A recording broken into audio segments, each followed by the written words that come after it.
the most brutal and barbaric case of digital tampering ever, unveiling the truth behind Café Olivier CCTV footage manipulation by Indonesian police officers. The case of Jessica Wongso garnered significant attention due to its complex and contentious nature.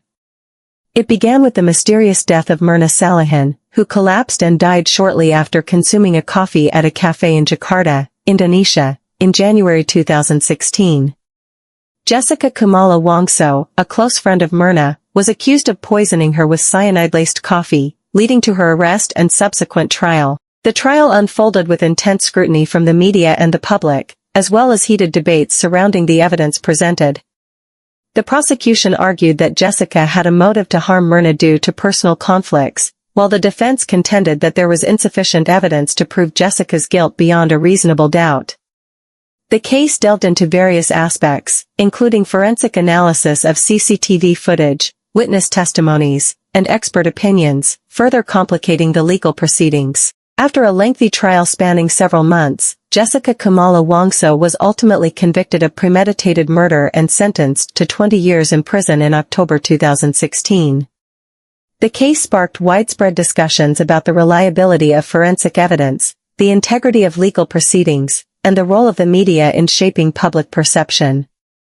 Despite the verdict, the case continues to be a subject of controversy and debate, with many questioning the fairness and transparency of the trial process.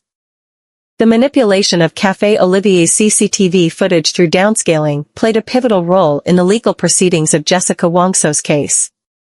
Downscaling refers to the deliberate reduction of the video's resolution, from a higher resolution 1920 by 1080 pixels, 1080p, to a lower one 960 by 576 pixels, 960h. Throughout the trial, forensic experts, including those appointed by Wongso's defense team, revealed how this manipulation technique obscured crucial details and compromised the integrity of the evidence presented. As the trial unfolded, it became evident that the downscaling of CCTV footage significantly impacted the perception of events. The reduced resolution made it challenging for the court to discern specific actions or movements, leading to debates over the accuracy and reliability of the footage. Moreover, the discrepancies introduced by downscaling raised doubts about the prosecution's narrative and highlighted the need for comprehensive forensic analysis to uncover the truth. Ultimately, the revelation of digital tampering through downscaling became a focal point of Wongso's defense strategy. By exposing the manipulation of evidence, Wongso's legal team aimed to cast doubt on the prosecution's case and challenge the credibility of the allegations against her. The downscaling of CCTV footage emerged as a critical factor in the trial's proceedings, underscoring the importance of technological expertise and forensic scrutiny in the pursuit of justice. From my perspective, addressing an international audience, it is paramount to shed light on one of the most egregious instances of digital manipulation and tampering witnessed in recent history. This pertains to the CCTV footage from Café Olivier, which has been subjected to a series of calculated alterations by two individuals acting as digital forensic experts within the Indonesian police force, Muhammad Al-Azhar and Christopher Hariman Rianto. Their actions constitute a flagrant disregard for truth and justice, warranting a comprehensive examination to uncover the extent of their deceit and the repercussions thereof. The manipulation of CCTV footage from Café Olivier represents a brazen attempt to distort reality and obfuscate the truth. Through their purported expertise in digital forensics, Muhammad Al-Azhar and Christopher Hariman Rianto orchestrated a meticulous campaign of alteration, wherein crucial details and events within the footage were systematically tampered with or omitted altogether. This manipulation extends beyond mere technical adjustments. It undermines the integrity of the entire legal process and threatens the very foundation of justice. The 37 scientific evidence of digital evidence tampering on CCTV footage at Olivier Café, the Jessica Wongso case, 2016, carried out by Muhammad Al-Azhar and Christopher Hariman Rianto, who were under the leadership of the General Crime Director of the Jakarta Metropolitan Police, Krishna Murti, and the Chief of the Jakarta Metropolitan Police, Tito Karnavian. Evidence 1. Two different resolutions in CCTV video 7 within the same time interval. Without deliberate intervention, it is impossible for a camera to have different resolutions within the same time interval, 1557 to 1717 local time. During this time interval, just before Murna Salihin arrived at 17:18 local time, Mohammed Na Al-Azhar actually blurred all of Jessica Wongso's movements at table 54 and created artificial movements. However, on camera 7 within the time range of 15:57 local time, 17:17 local time, Jessica Kumala Wongso is accused of engaging in at least 6 activities. At 16 hours, 28 minutes and 20 seconds, local time, Jessica Kumala Wongso moved the centerpiece to the end of the table. At 16 hours 28 minutes and 40 seconds local time, Jessica Kumala Wongso shifted one paper bag to the end of the table, aligning it with other paper bags on the table. At 16 hours, 29 minutes and 50 seconds, local time, Jessica Kumala Wongso took something from her bag and placed it into the coffee cup. At 16 hours, 32 minutes and 31 seconds local time, Jessica Kumala Wongso looked left, then right, then left again, as if monitoring the situation. At 16 hours 33 minutes and 13 seconds, local time, Jessica Kumala Wongso moved the glass back to the end of the table behind the paper bag, then looked left and right. At 16 hours, 33 minutes and 53 seconds, local time, Jessica Kumala Wongso moved the paper bag from the table to the sofa on her right. The digital tampering on camera 7 from 15:57 to 17:17 local time by Mohammed Na Al-Azhar, a police officer working in the computer forensics laboratory of the Indonesian National Police Headquarters, involved reducing the resolution from 1920 by 1080 pixels, 1080p, to 960 by 576 pixels, 960h. This drastic reduction in resolution had significant consequences, causing both stationary and moving objects to appear blurry in each frame.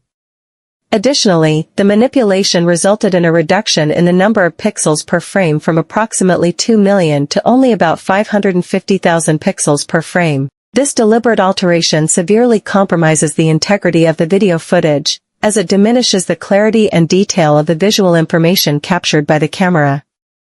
By reducing the resolution, crucial details that could have been vital for accurate interpretation and analysis are lost, potentially leading to misinterpretation by judges, legal experts, and other stakeholders involved in the case. Furthermore, the act of reducing the resolution of the CCTV footage undermines the principles of digital forensics, which prioritize the preservation and accurate representation of digital evidence. Instead of presenting an objective and unaltered record of events, such tampering introduces biases and distortions that can influence the outcome of legal proceedings and compromise the pursuit of justice. In essence, the deliberate digital tampering of camera 7 footage represents a flagrant violation of ethical and professional standards in digital forensics. It not only undermines the credibility of the evidence presented but also raises serious concerns about the integrity of the entire legal process. As such, it is imperative to address and rectify such manipulations to ensure fair and just legal proceedings. Evidence 2. Cutting CCTV video file 9 into 2 parts and performing downscaling on the first segment. Mohammed Na Al-Azhar and Christopher Hariman Rianto divided CCTV video 9 into 2 segments, segment 1 hour 15 minutes and 35 seconds to 16:59 local time. The frame dimension was reduced to 960 by 576 px, and the frame rate was reduced to 10 frames per second.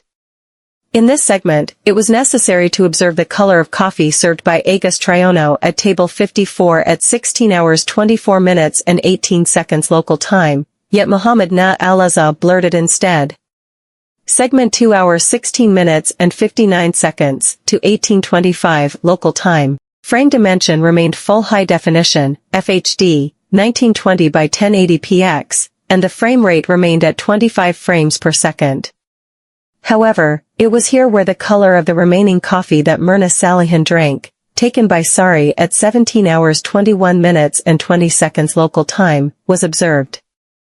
In segment 1, where the frame dimension was reduced and the frame rate was lowered, the deliberate blurring of the coffee served by Agus Triono at table 54 at 16 hours 24 minutes and 18 seconds local time had significant consequences.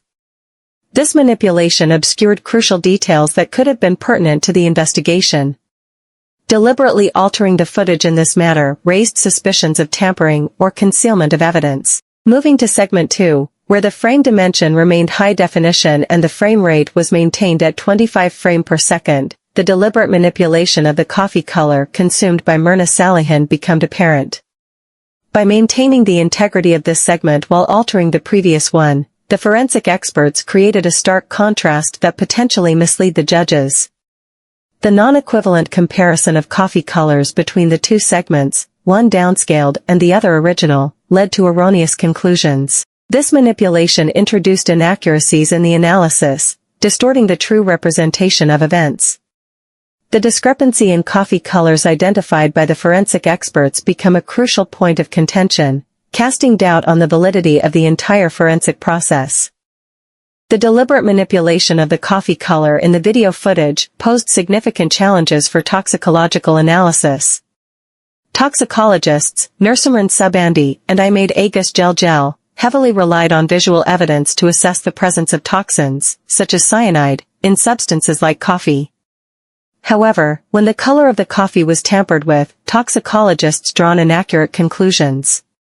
For instance, if the manipulated footage portrayed the coffee as a different color than it actually was, toxicologists might misinterpreted the data and wrongly diagnosed the presence of toxins. This manipulation undermined the accuracy and reliability of the toxicological analysis, casting doubt on the validity of the findings, and complicating the judicial process.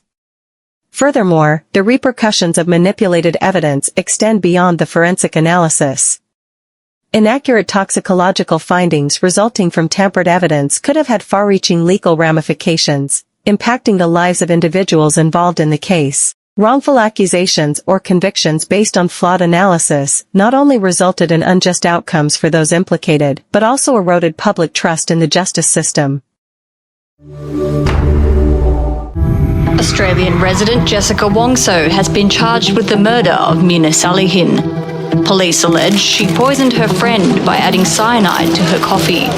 Jessica itu kan kayak setan itu. Deep inside is something like the evil gitu.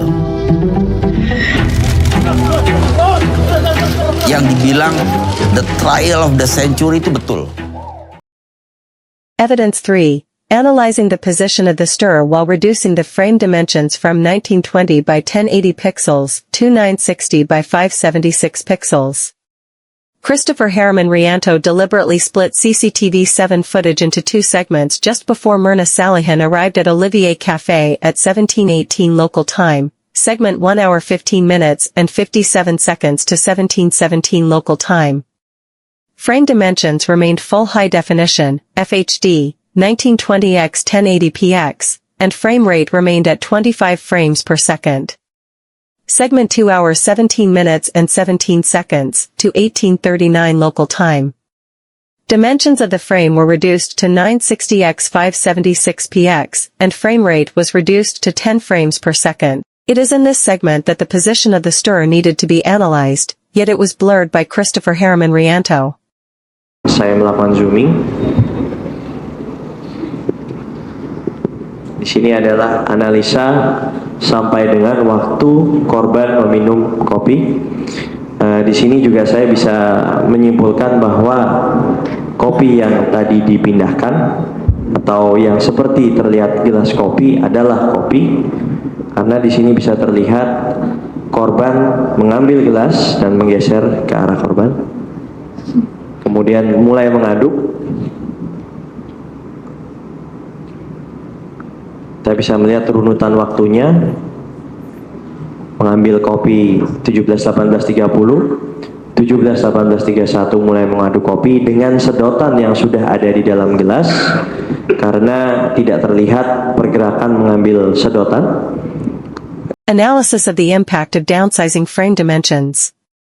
The impact of digital video tampering, particularly in the context of reducing frame dimensions from 1920 by 1080 pixels to 960 by 576 pixels, is significant and multifaceted. Firstly, the reduction in frame dimensions inherently leads to a loss of detail and clarity in the footage.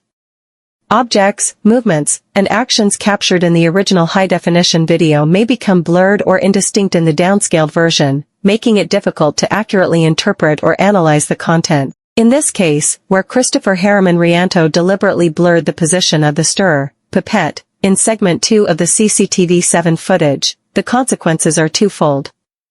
Firstly, this manipulation obscures potentially critical details that could shed light on the sequence of events or individuals' actions at the café. Without a clear view of the stirrer's position, it becomes challenging to reconstruct the timeline or understand the context of specific moments captured in the footage. Secondly, by intentionally blurring specific elements within the downscaled footage, the integrity and credibility of the evidence are compromised. The deliberate manipulation raises questions about the motives behind altering the video and casts doubt on the reliability of the entire CCTV recording as a piece of evidence in the legal proceedings. This can have significant ramifications for the outcome of the case, as it undermines the trustworthiness of the evidence presented to the court and challenges the prosecution's narrative. The impact of downsizing frame dimensions extends beyond mere visual distortion. It can impede the investigative process, distort the perception of events, and erode confidence in the justice system's ability to impartially evaluate evidence. As such, meticulous scrutiny and forensic analysis are essential to uncovering such manipulations and ensuring the integrity of the legal process. Analysis of the impact of reducing frame rate. Reducing the frame rate from 25 frames per second, FPS, to 10 frames per second in the context of digital video tampering can have significant implications for the integrity and accuracy of the footage. Here are some of the key impacts. 1. Loss of smoothness and fluidity. A lower frame rate results in a reduction of the number of frames displayed per second, leading to a perceptible decrease in the smoothness and fluidity of motion within the video. Rapid movements or actions captured in the original footage may appear choppy or jerky when played back at a lower frame rate. This loss of smoothness can make it challenging to accurately analyze the sequence of events or movements within the video. 2. Potential information loss. Each frame in a video contains visual information, and reducing the frame rate effectively decreases the amount of visual data captured and presented in the footage. As a result, details within individual frames may be lost or obscured, making it difficult to discern specific details or objects within the video. Critical information that could be crucial for understanding the context or timeline of events may be compromised or omitted altogether. 3. Impact on perception and interpretation. The perception and interpretation of events depicted in the video may be influenced by the reduced frame rate. Certain actions or interactions captured in the footage may appear to occur more rapidly or abruptly than they did in reality, due to the loss of intermediate frames. This distortion of timing and pacing can affect how viewers perceive the sequence of events, and may lead to misinterpretations or inaccuracies in analysis. In summary, reducing the frame rate from 25 frames per second to 10 frames per second can undermine the fidelity, clarity, and accuracy of digital video footage, impairing its usefulness as evidence in legal proceedings. Australian resident Jessica Wongso has been charged with the murder of Murti Salihin. Police allege she poisoned her friend by adding cyanide to her coffee. Jessica itu kan kayak setan itu. Deep inside is something like the evil gitu. Yang dibilang the trial of the century itu betul. Evidence 4. Comparing coffee colors while reducing the frame resolution from 1920 by 1080 pixels, to 960 by 576 pixels. Christopher Hariman Rianto deliberately split CCTV 9 footage into two segments as follows. Segment 1, 1535 to 1659 local time. The dimensions of the frame were reduced to 960 x 576 px, and frame rate was reduced to 10 frames per second. The coffee color here was captured when Agus Triono served coffee at table 54. Secara waktu, selisih berapa? Ini waktu itu mundur. Ya, mundur. Segment 2, 1659 to 1825 local time. The frame dimensions remained full high definition 1920 x 108 px, and frame rate remained at 25 frames per second. The coffee color here was captured when Sari took the coffee cup after Murti Salihin drank from it. Kita bisa melihat analisa warna yang ada kira-kira seperti apa apabila kopi sudah diaduk. Kemudian Kemudian yang terakhir saya lakukan analisa warna kopi setelah diminum, yaitu pada saat diambil oleh Ibu Sari. Ya, kita bisa melihat ada perbedaan warna yang cukup signifikan antara kopi yang ada di Guridong, ada di Nampan Agustri pada waktu disajikan, kemudian pada saat tamu lain yang sudah mengaduk dan minum kopi yang lain. Sekarang bisa Anda pasti. Analysis. Reducing the frame resolution from 1920 by 1080 pixels to 960 by 576 pixels in the CCTV video 9, specifically during the segments described, can have significant forensic implications, particularly when comparing coffee colors. 1. Loss of color detail. The reduction in frame resolution results in a loss of color detail, making it challenging to accurately capture and analyze subtle differences in the coffee colors depicted in the footage. Fine variations in hue, saturation, and brightness may be lost or distorted, impacting the reliability of color comparisons between the two segments. 2. Decreased clarity. The lower frame resolution diminishes the overall clarity and sharpness of the imagery, potentially affecting the visibility and distinction of the coffee colors. Critical visual cues necessary for discerning differences in color between the segments, such as the intensity of the coffee hue or any variations in color gradient, may be compromised, hindering accurate forensic analysis. 3. Impaired color consistency. The discrepancy in frame resolution between the segments introduces inconsistencies in the portrayal of coffee colors, as the lower resolution may alter the rendering of color information. This inconsistency makes it challenging to establish a reliable baseline for comparing coffee colors across the segments, leading to potential inaccuracies or misinterpretations in forensic assessments. 4. Impact on comparative analysis. The disparity in frame resolution and subsequent differences in color representation pose challenges for conducting comparative analysis of the coffee colors captured in each segment. Without uniformity in resolution, color fidelity, and image clarity, it is impossible to draw conclusive findings regarding any discrepancies or similarities in the coffee colors observed. Australian resident Jessica Wongso has been charged with the murder of Mina Salihin. Police allege she poisoned her friend by adding cyanide to her coffee. Jessica itu kan kayak setan itu. Deep inside is something like the evil gitu. Yang dibilang the trial of the century itu betul. Evidence 5, the loss of 96,043 frames from CCTV 17 footage. Forensic analysis of the discrepancy between the number of frames recorded in the metadata of CCTV 17 footage and the number of frames mentioned in Muhammad Al-Azhar's report revealed anomalies indicating data manipulation. The video metadata in the report showed 98,750 frames, while the report stated only 2,707 frames. This significant difference raised suspicion that the data had been deliberately altered or deleted. Muhammad Al-Azhar's manipulation, which involved removing most of the frames from CCTV 17 footage, had a severe impact on the integrity of the digital evidence. The missing 96,043 frames created a substantial information gap. These removed frames included critical periods where Ranga was involved in preparing coffee or other relevant moments in the case. This action obscured the complete picture of the events and could lead to inaccurate conclusions or misinterpretations of the actual events. The forensic impact of this manipulation had the potential to severely damage the integrity of the judicial process.